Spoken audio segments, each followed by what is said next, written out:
আসসালামু আলাইকুম। আমাকে ঠিকঠাক মতো দেখা এবং শোনা যাচ্ছে কিনা কাইন্ডলি একটু জানান। আমরা 19তম শিক্ষক নিবন্ধনকে টার্গেট করে যে কোশ্চেন সলভের লাইভ সেশন আমরা নিচ্ছি, ফ্রি লাইভ সেশন, সেই সেশনে আমরা যুক্ত আছি। আমাকে ঠিকঠাক মতো দেখা এবং শোনা যাচ্ছে কিনা একটু কাইন্ডলি জানান। আমি আপনাদের সাথে এখনই যুক্ত হব। আচ্ছা, ঠিক আছে, আমি 1 মিনিট সময় নিচ্ছি আপনাদের কাছ থেকে।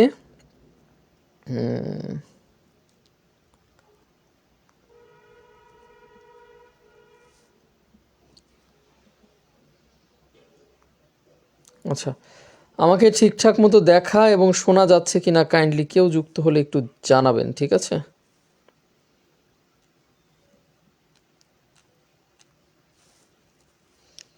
আচ্ছা, আমরা 1 মিনিট সময় নিচ্ছি আপনাদের কাছে শুধু একটু লাইভটা শেয়ার করার জন্য। হ্যাঁ,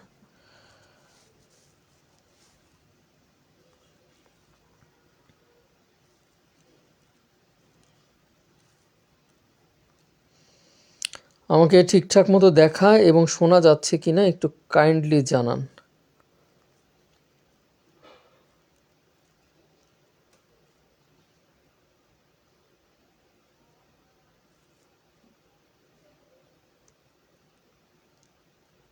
আচ্ছা জি, ওয়ালাইকুম আসসালাম। আমরা কোশ্চেন সলভের লাইভ সেশনে যুক্ত হয়েছি প্রতিদিনের মতো। গতকালকেও আমরা কোশ্চেন সলভ করেছিলাম, আজকেও আমরা কোশ্চেন সলভ করবো ইনশাল্লাহ। আমাদেরকে দেখা এবং শোনা যাচ্ছে কিনা একটু কাইন্ডলি জানান। আমাদের আজকের প্রথম প্রশ্ন হচ্ছে, পার্কি সমুদ্র সৈকত কোথায় অবস্থিত? কি পার্কি সমুদ্র সৈকত কোথায় অবস্থিত? এইটা হচ্ছে আমাদের আজকের প্রথম কোশ্চেন। আনসার করতে শুরু করে দেন, যারা পারেন আনসার দ্রুততম সময়ে আনসার করেন। এখানে বেশ কয়েকটা বলছে পটুয়াখালী। আমরা জানি যে পটুয়াখালীতে যেটা আছে সেটা আমরা যে পটুয়াখালী কি কুয়াকাটা নামে জানি, হ্যাঁ, কুয়াকাটা। এখানে বেশ কয়েকটা আছে। তারপরে বরগুনা, এটাও হবে না। কক্সবাজারে যেগুলো আছে সেগুলোর মধ্যে লাবণী বিচ, তারপরে স্নিগ্ধা বিচ, আরও অনেকগুলো নাম ওখানে আছে। হ্যাঁ, তো সেইগুলোর সাথে আপনারা পরিচিত। বাট এইখানে দেখেন পার্কি বলছে। পার্কির আনসার কোনটা হবে যদি একটু বলেন।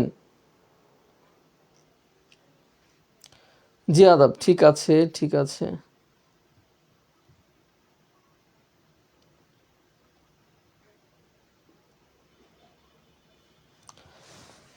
এটার আনসার করতে থাকেন সবাই।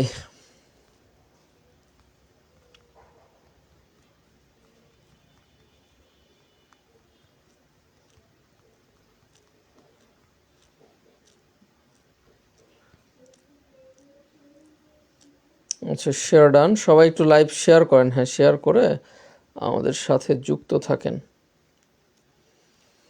আচ্ছা, এইটা হচ্ছে চট্টগ্রাম হবে। আনসার কি হবে? চট্টগ্রাম হবে। দেখেন এখানে দুইটা কথা ভালো করে মনে রাখবেন। চট্টগ্রামে হচ্ছে দুইটা, একটা হচ্ছে পতেঙ্গা, পতেঙ্গা, আর আরেকটা হচ্ছে পার্কি। পার্কি, পতেঙ্গা এবং পার্কি, এই দুইটা সি বিচ কোথায় অবস্থিত? এই দুইটা সি বিচ হচ্ছে মোটামুটিভাবে আপনার চট্টগ্রামে অবস্থিত। এইটা গেল। আমরা পরের কোশ্চেন আসি। বাংলা ভাষাকে বাংলাদেশ ব্যতীত যেই দেশে রাষ্ট্রভাষার মানে মর্যাদা দেওয়া হয়েছে, বলেন তো দেখি এটা কোনটা হবে? চট্টগ্রাম আনোয়ারা উপজেলা। গুড।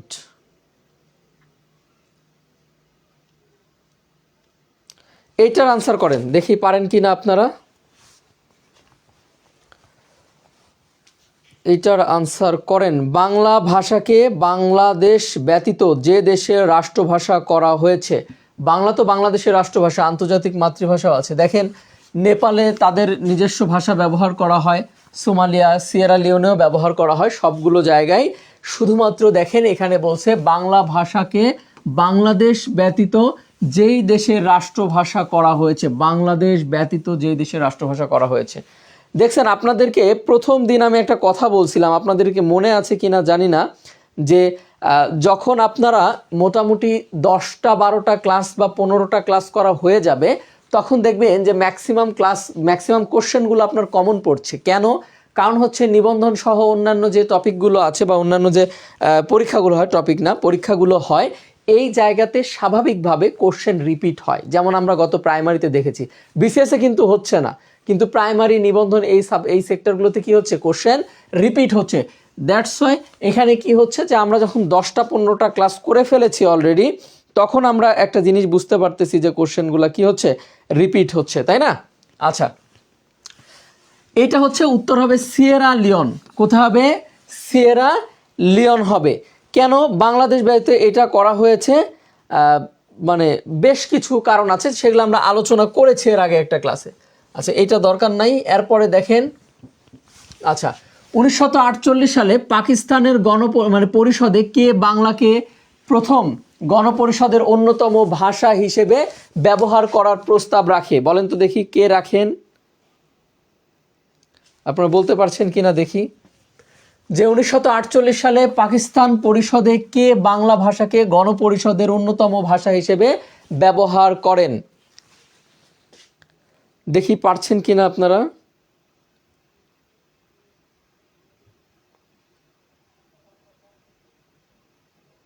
আচ্ছা, অনেকেই আনসার দিচ্ছেন। দেখেন, মৌলানা ভাসানী, ইনি সেই সময় গুরুত্বপূর্ণ নেতার মধ্যে ওইরকমভাবে উল্লেখযোগ্য ছিলেন না। আবুল কাশেম, ইনি হচ্ছে বিশ্ববিদ্যালয়ের প্রফেসর ছিলেন, ঢাকা বিশ্ববিদ্যালয়ে পদার্থবিজ্ঞান বিভাগের প্রফেসর ছিলেন। যোগেশচন্দ্র ঘোষ, উনিও ছিলেন না। এটা হবে বাংলাদেশের কুমিল্লার, তাই না? কুমিল্লার একজন ব্যক্তিত্ব, তিনি হচ্ছে ধীরেন্দ্রনাথ দত্ত। তৎকালীন সময়ে পাকিস্তানের হচ্ছে যে পরিষদের তিনি হচ্ছে ছিলেন, সদস্য ছিলেন। এই যে পাকিস্তান পরিষদের সদস্য ছিলেন। তিনি প্রথম দাবি জানিয়েছিলেন যে উর্দুর পাশাপাশি বাংলাকেও ভাষা হিসেবে বিবেচনা করা হোক। আচ্ছা, এরপরে দেখেন সাম্প্রতিক সুন্দরবনের, আচ্ছা এইটা হচ্ছে যে ওই সময়কার সাম্প্রতিক। ওয়ারী বটেশ্বর প্রত্নতাত্ত্বিক নিদর্শন কোন জেলায় পাওয়া গিয়েছে? বলেন তো দেখি, কোন জেলায় পাওয়া গিয়েছে এটা? ওয়ারী বটেশ্বর এইটা কোন জেলায় পাওয়া গিয়েছে? দেখেন, আমি একটু ক্লু দিয়ে দিই। যেখানে পাওয়া গিয়েছে এটা ঢাকা থেকে প্রায় 70 থেকে 80 কিলোমিটার দূরে। হ্যাঁ, এটা পাওয়া গিয়েছে। এটা একটি দুর্গ রাজ্য ছিল। দুর্গ রাজ্য ছিল। এটা একটা কি ছিল? দুর্গ রাজ্য ছিল। 70 থেকে 80 কিলোমিটার। কতটুকু? 70 থেকে 80 কিলোমিটার দূরে ঢাকা শহর থেকে। এবং ওইখানে এইটা ধারণা করা হয় সম্ভবত 2500 বছর পূর্বের, কত?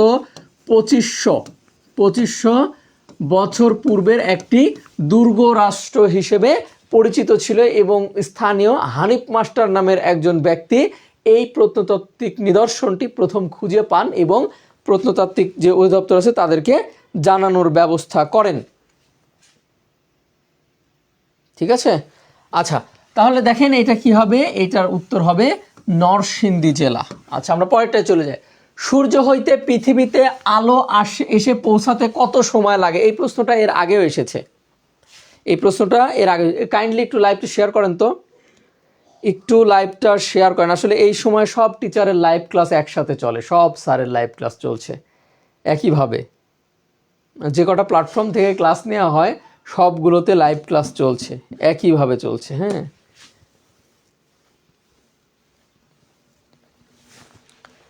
যে কয়টা পেজ থেকে ক্লাস নেয় সবাই ক্লাস নিচ্ছে এই সময়। আচ্ছা, ঠিক আছে। তাহলে এখানে কি বলছে?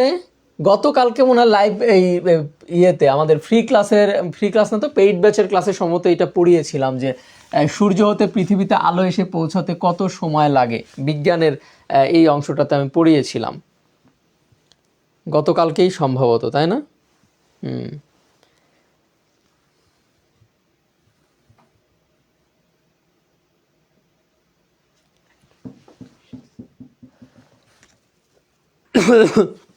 এটার উত্তর হবে 8 minute 19 second. 8 minute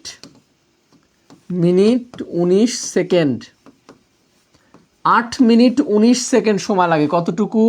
8 minute 19 second সময় লাগে সূর্য হইতে আলো এসে পৃথিবীতে পৌঁছাইতে। এই গেল, এখানে 8 মিনিট আনসার হবে। কোনটা? 8 মিনিট। আচ্ছা, আমরা পরবর্তীটায় যাই। আচ্ছা, এই যে প্রশ্ন, এইটার আনসার করেন তো। বীর বিক্রম খেতাবপ্রাপ্ত মুক্তিযোদ্ধাদের সংখ্যা কতজন?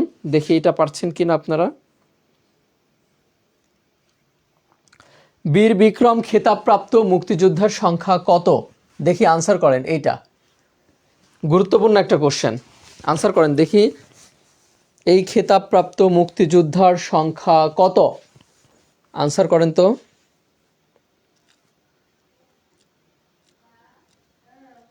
খেতাবপ্রাপ্ত মুক্তিযোদ্ধার সংখ্যা 175 জন। পৃথিবীর কেন্দ্রে ধ্বংসাত্মক ইলেকট্রন, এটা আবার কেমন আইডির নাম রে ভাই? আচ্ছা, অনেকে আনসার করতেছেন, আচ্ছা অনেক ধন্যবাদ।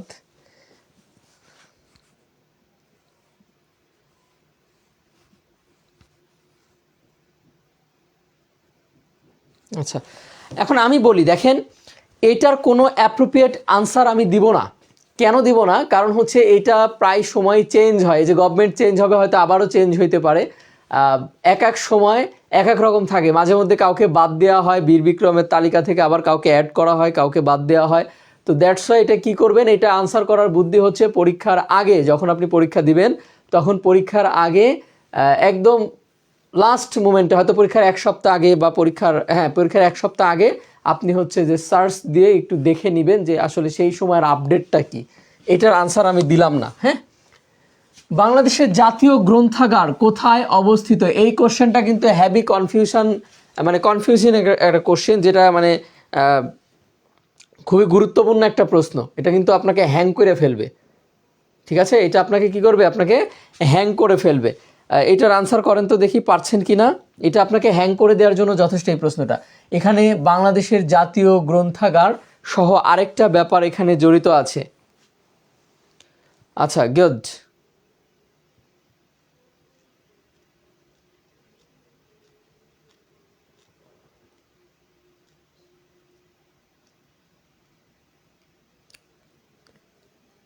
এই তো দেখছেন, এলোমেলো করছেন। দেখেন, জাতীয় গ্রন্থ কেন্দ্র, জাতীয় গ্রন্থ কেন্দ্র এই নামের একটা জায়গা আছে। এইটা হচ্ছে যে এইটা বাংলা গুলিস্তানে অবস্থিত। কিন্তু এই যে জাতীয়, বাংলাদেশের জাতীয় গ্রন্থাগার, এইটা কোথায় অবস্থিত? এইটা হচ্ছে আমাদের কোশ্চেন। আগারগাঁও।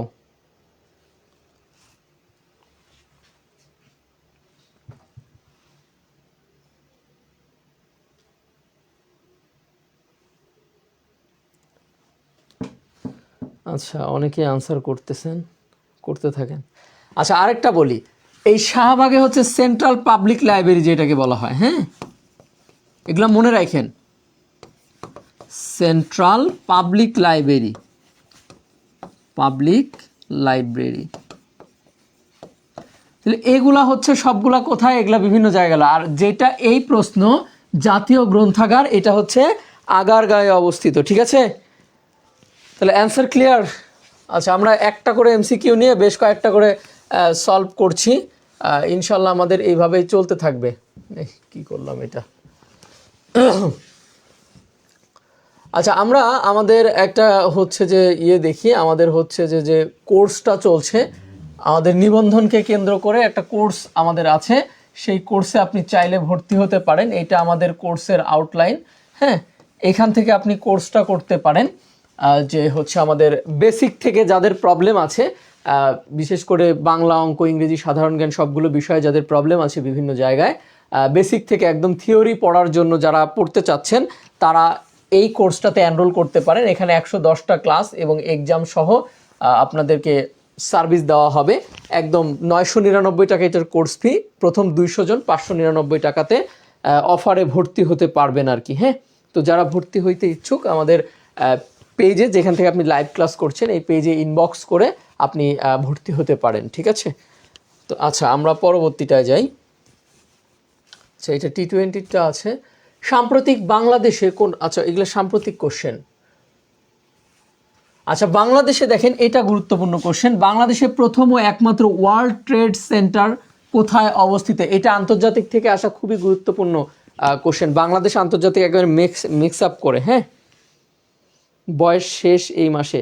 আসলে এই নিবন্ধনে স্টুডেন্টের ফ্লো কমে যাওয়ার কারণ কি বলেন তো? হুট করে সেদিন বলা হয়েছে যে এইচএসসি পাশে নিবন্ধনের আবেদন করা যাবে না। কি করা যাবে না?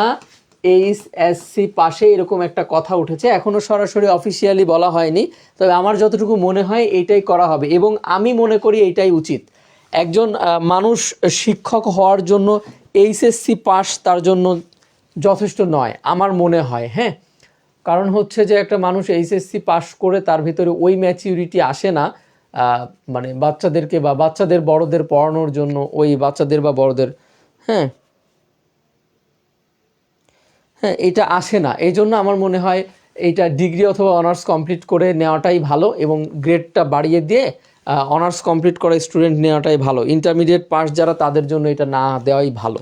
মানে আমার কথা, স্টুডেন্ট আমাদের কম হচ্ছে না বেশি হচ্ছে, that's doesn't matter, but proper একটা এডুকেশান মানুষ পাবে, এটাই সবচেয়েতে ভালো। মানে যোগ্য লোকজন আসুক, এটাই ভালো। হ্যাঁ, এইটার ইম্প্যাক্ট দেশের উপরে দীর্ঘদিন ধরে পড়বে। বলেন, বাংলাদেশের প্রথম একমাত্র ওয়ার্ল্ড ট্রেড সেন্টার কোথায় অবস্থিত? এটা পারবেন অনেকে, ইয়ে করবেন, এটা চট্টগ্রামে অবস্থিত।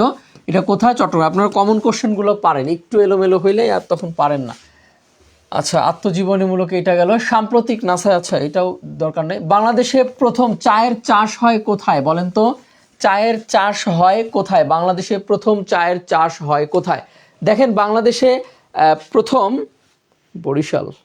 কে কোত্থেকে দেখছেন বাপরে? আচ্ছা হ্যাঁ, মাস্টার্স করলে তো পারবেনই আবেদন করতে। বাংলাদেশে প্রথম চট্টগ্রাম ক্লাব এলাকায় চায়ের চাষ শুরু করা হয়, বাট শুরু করা 1846 সালের দিকে, 40 সালের দিকে এটা করা হয়। পরবর্তীতে সেইটা আস্তে আস্তে বন্ধ হয়ে যায়, এবং তার কিছু বছর পরে সিলেটের এই মালনী ছড়ায়, কোথায়? সিলেটের মালনী ছড়ায়, এইখানে প্রথম কি হয়? সিলেটের মালনী ছড়ায় চায়ের চাষ শুরু হয়। আচ্ছা, আমরা পরবর্তী কোশ্চেন দেখি। আচ্ছা, ডাউন সিনড্রোম বলতে কি বোঝায়? বলেন তো, এটা ডাউন সিনড্রোম, এইটা বলতে কি বোঝায়? Down syndrome. আচ্ছা গুড, দারুণ আনসার করছেন অনেকে, মালনী ছড়ায়। আচ্ছা, আমাকে বলেন যে ডাউন সিনড্রোম বলতে কি বোঝায়, দেখি এটা পারেন কিনা। ডাউন সিনড্রোম, ডাউন সিনড্রোম বলতে কি বোঝায়? বলেন দেখি, ডাউন সিনড্রোম বলতে কি বোঝায়?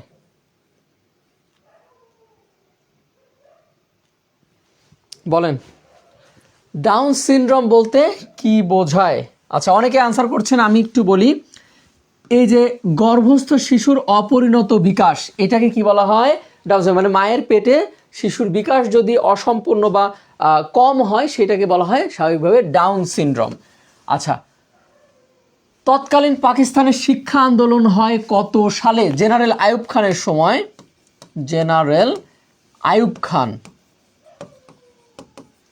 খানের সময়, সামরিক শাসন পরবর্তী সময় তিনি যখন স্বাভাবিকভাবে আপনার মানে তার শিক্ষা ব্যবস্থার উন্নতি করতে পারছিল না, এই সময়টাতে কি করা হয়? এই সময়টাতে এই যে আপনার শিক্ষার মানে ব্যাপক অধপতনের কারণে, এবং মানে অস্বাভাবিক রকম সিলেবাস এবং শিক্ষার ক্ষেত্রে বৈষম্য করার কারণে এই শিক্ষা আন্দোলনটা হয়েছিল 1962 সালে শরীফ শিক্ষা কমিশনের রিপোর্ট প্রকাশের পরে। কি শরীফ শিক্ষা কমিশনের রিপোর্ট প্রকাশের পরে এইটা হয়, 1962 সালে এইটা করা হয়। ঠিক আছে। আচ্ছা, আমরা পরবর্তীটা যাই। বাংলাদেশের ভিতরে ভারতের কয়টি ছিটমহল ছিল? বলেন তো, এটা আনসার করতে পারেন কিনা। বাংলাদেশের মধ্যে ভারতের কয়টি ছিটমহল ছিল? বাংলাদেশের মধ্যে ভারতের কয়টি ছিটমহল ছিল? অনেকে আনসার করছেন। আমার একটা দোষ হচ্ছে, আমি যে এই আনসারগুলো পড়ি না, আপনারা আনসার করেন, আমার ভালো লাগে না পড়তে। কে কি বলতেছে না বলতেছে, এটা তো ঠিক ঠিকানা নাই। দেখেন, 162টা ছিটমহল, গতকালকেও ছিটমহল নিয়ে আলোচনা করছি। 162টা টোটাল ছিটমহল ছিল বাংলাদেশ ভারত মিলে, এবং বাংলাদেশের মধ্যে কয়টা পড়ছে সেটা হচ্ছে এখানে বলছে। দেখি একটু বলেন তো, বাংলাদেশের মধ্যে কয়টা পড়ছে? ছিটমহলের মধ্যে বাংলাদেশের মধ্যে ছিটমহল কতটি পড়েছে একটু বলেন। একজন বলছে পূর্ণতা দাস, আচ্ছা 111টা। আচ্ছা গুড, তাহলে 162 থেকে 111 বাদ দেন, তাহলে যে কয়টা থাকে এই কয়টা হচ্ছে মানে বাংলাদেশের ছিটমহল। বাংলাদেশের ছিটমহল বিয়োগ করলেই পেয়ে যাবেন। এই 162 মনে রাখবেন আর 111 মনে রাখবেন, তাহলে আপনার জন্য আনসার করাটা সহজ হবে। আচ্ছা, আমরা পরবর্তীতে যাই। বায়ু দূষণের জন্য প্রধানত দায়ী কোনটি? বলেন দেখি, বায়ু দূষণের জন্য প্রধানত দায়ী কোনটি? গতকালকে এই ধরনের কোশ্চেন সলভ করেছি আমরা, এগুলা বাংলা মানে সাধারণ জ্ঞান থেকে আসছে। ঠিক আছে, বায়ু দূষণের জন্য দায়ী কোনটি? দেখেন এখানে যে আনসারগুলো দিয়েছে এর ভিতরে আনসার গতকালকে বললাম সিএফসি, যেটাকে ফ্রেয়ন বলা হয়, বাণিজ্যিক ভাষায় ফ্রেয়ন বলা হয়। এই যে ফ্রেয়ন, এই ফ্রেয়নটা মোটামুটিভাবে কি হচ্ছে, এই ফ্রেয়নটা সিএফসি, ক্লোরোফ্লোরোকার্বন, যেটাকে বাণিজ্যিক ভাষায় ফ্রেয়ন এবং আপনার হচ্ছে যে রসায়নের ভাষায় বা ওদের ভাষায় যেটা সিএফসি বলা হচ্ছে। আসলে এক কথায় সবগুলাই কার্বন, অক্সিজেনও না, নাইট্রোজেনও না, হ্যাঁ কার্বন। কার্বন ডাইঅক্সাইডের সাথে তো আমাদেরই বসবাস, আমরা কার্বন ডাইঅক্সাইড সবসময় বেরোচ্ছে না আমাদের ভিতর থেকে। তো যাই হোক, এটা কার্বন মনো অক্সাইড হবে। এখানে যে কয়টা আছে এখানে, এখন এর মধ্যে যদি সিএফসি কোনো অপশন থাকতো, সিএফসি, তাহলে আনসার সিএফসি হইতো, এটা স্বাভাবিক ব্যাপার। হ্যাঁ, কার্বন মনো অক্সাইড হবে এটার আনসার। দেখেন জিকা ভাইরাস, আচ্ছা এটা সেই সময়কার প্রশ্ন, এটা দিবে না।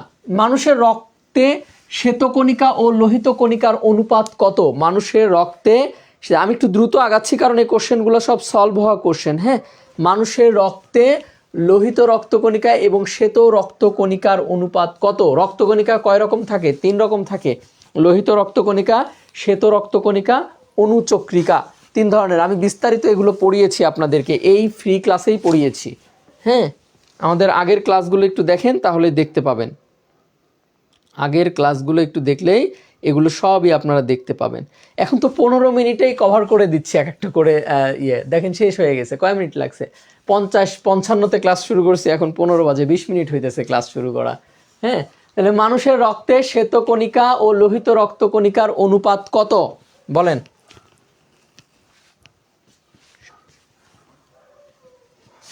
এই যে এইটা হবে আনসার, এইটা আনসার হবে 1:7। এটা মুখস্থ করতে হবে, একদম ডিরেক্ট মুখস্থ, এটা বোঝার কিছু নাই।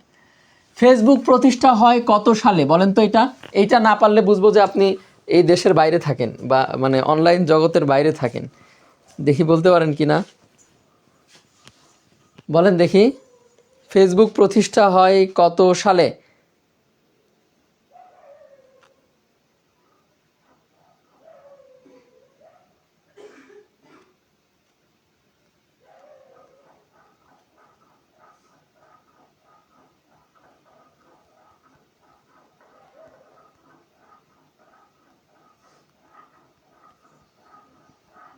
বলেন ফেসবুক প্রতিষ্ঠা হয় কত সালে? আনসার করেন দেখি।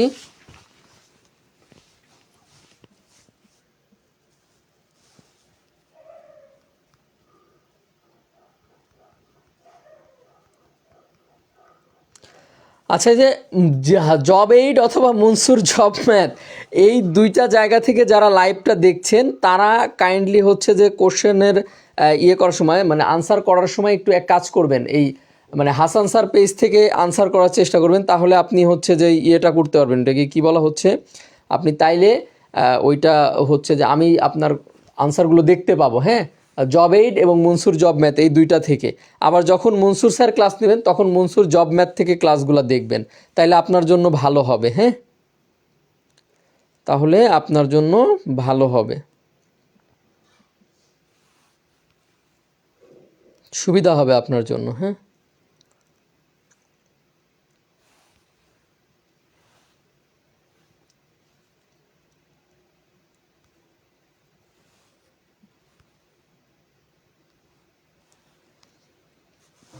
আচ্ছা আচ্ছা, এইটা কত? 2004 সালে, তাই না? আচ্ছা, আমরা তাহলে মোটামুটি আজকের মতো আমাদের কোশ্চেনের যে সলভ 25টা কোশ্চেন সলভ হয়ে গিয়েছে। আমরা প্রতিদিনের টার্গেট হচ্ছে 25টা করে কোশ্চেন সলভ করে আমাদের কোশ্চেন সলভের পর্বটা শেষ করব। আর পেইড ব্যাচে যারা ভর্তি হবেন তারা ইনবক্সে মেসেজ করতে পারেন, পেজের ইনবক্স অথবা আমাদের যে টেলিগ্রাম আছে সেই টেলিগ্রাম থেকে মেসেজ করে আমাদের যুক্ত হতে পারেন, আমাদের পেজে যুক্ত হতে পারেন। হ্যাঁ, তো যারা ওইটা করবেন, পেইড ব্যাচে ভর্তি হবেন, তারা ভর্তির জন্য ইনবক্সে মেসেজ করতে পারেন। আর রেগুলার আমাদের লাইভ ক্লাস চলছে, ইনশাআল্লাহ আগামী 2-1 দিনের মধ্যে আবার ম্যাথ ক্লাস শুরু হবে। ঠিক আছে, তো ভালো থাকবেন, সুস্থ থাকবেন, আল্লাহ হাফেজ, আসসালামু আলাইকুম।